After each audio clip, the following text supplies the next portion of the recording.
Imagine that you're traveling internationally. It could be for business or pleasure, but that's not really important.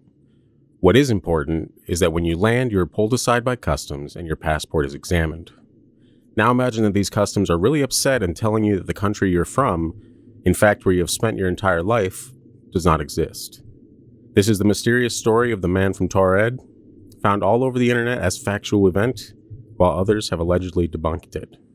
Did this man truly disappear, or were there more sinister forces behind the mysterious end of this story? It is a hot July.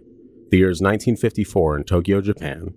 A man is pulled aside after catching the attention of customs officials. No one seems to know what it is about this man of European descent that got their attention. While being questioned, the man presented his passport with stamps from familiar countries. But here is where it gets freaky deaky.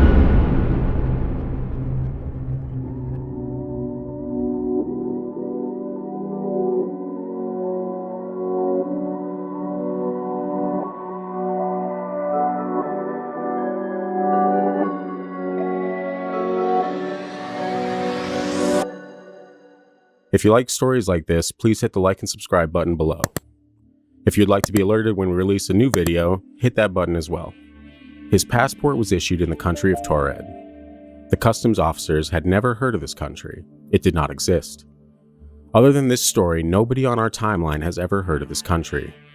As the officials question the man, he insists that the country issuing the passport has existed for 1,000 years. It was the country of his birth, Taured. The man seemed as confused as the investigators when they had him identify on a map where his country was located. He pointed to an area occupied by the Principality of Andorra. He acted puzzled as to why his country was called Andorra. The officials continued to insist his country did not exist. He insisted it did, in fact, exist. Customs could not figure out how a man that spoke French and Japanese, along with other languages, could just walk off a plane. Travel during the 50s did not have the security that we are all familiar with these days.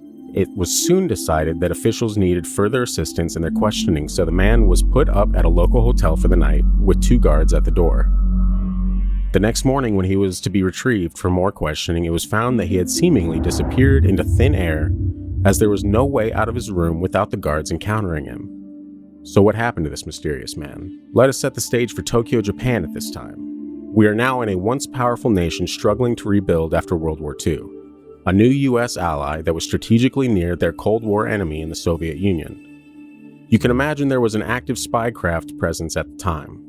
A few years later, Lee Harvey Oswald would serve in Japan, and there are some that say he worked out of the Tokyo CIA station in order to infiltrate the USSR.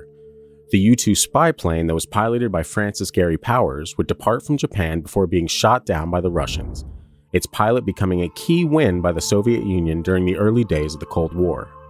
If there were foreign operatives operating in Tokyo during 1954, wouldn't they be interested in a man claiming to be from a country that did not exist?